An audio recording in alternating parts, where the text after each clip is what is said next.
Ma'am, once I was watching a TV program named Marine Life. There I saw underwater plants. Do plants grow under the water? Yes. Plants grow under the water. Plants which grow in water are called aquatic plants. There are three kinds of aquatic plants. These are the floating plants, fixed plants, and underwater plants.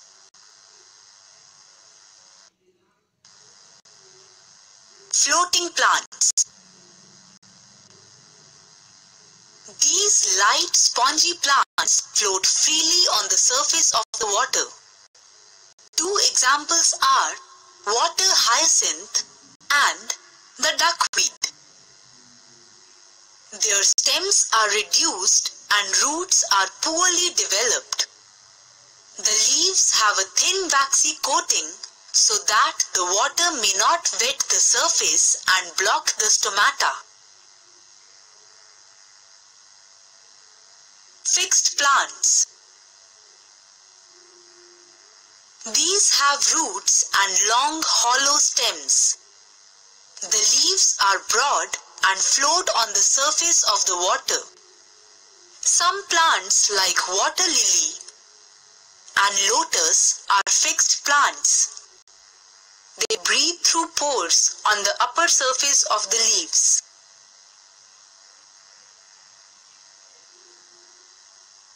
Underwater plants. These water plants have narrow leaves with no pores. They breathe through their body surface and help to keep the water clean.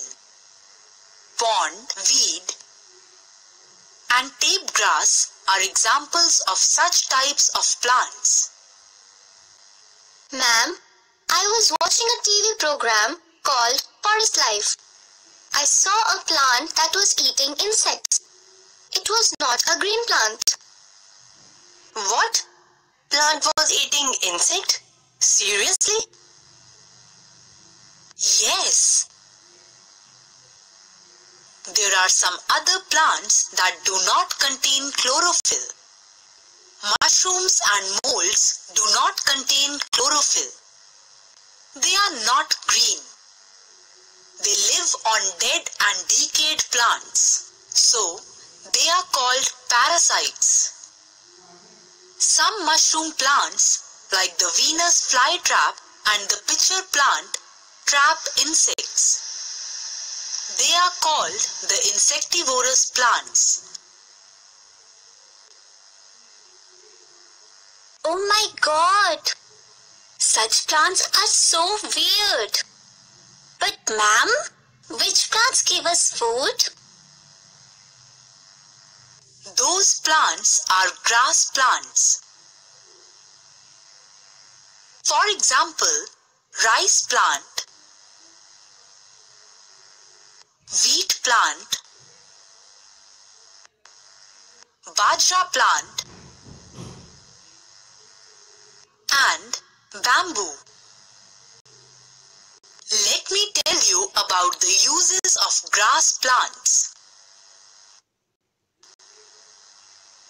The uses of grass plants.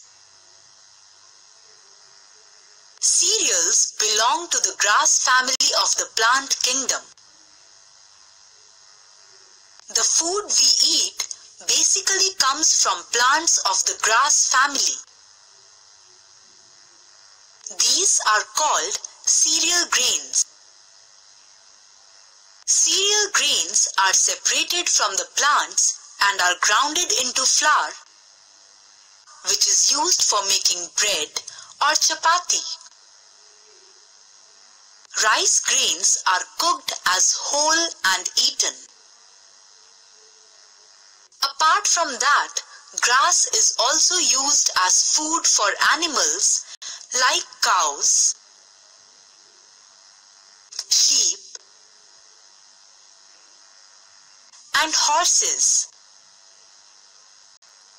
The dried remains of cereal plants are called hay.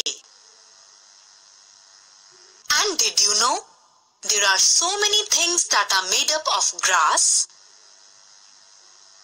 Bamboo is a useful grass plant which is used to make huts, baskets, mats, etc. Some grass plants have medicinal value. Grass is also used for packing. Grass plants are also used to conserve soil. Interesting. Grass is really important. Now I got everything about kind of plants. I need my orange juice. Cheers! All thanks to Orange Tree for this yummy juice. Thank you, Orange Tree.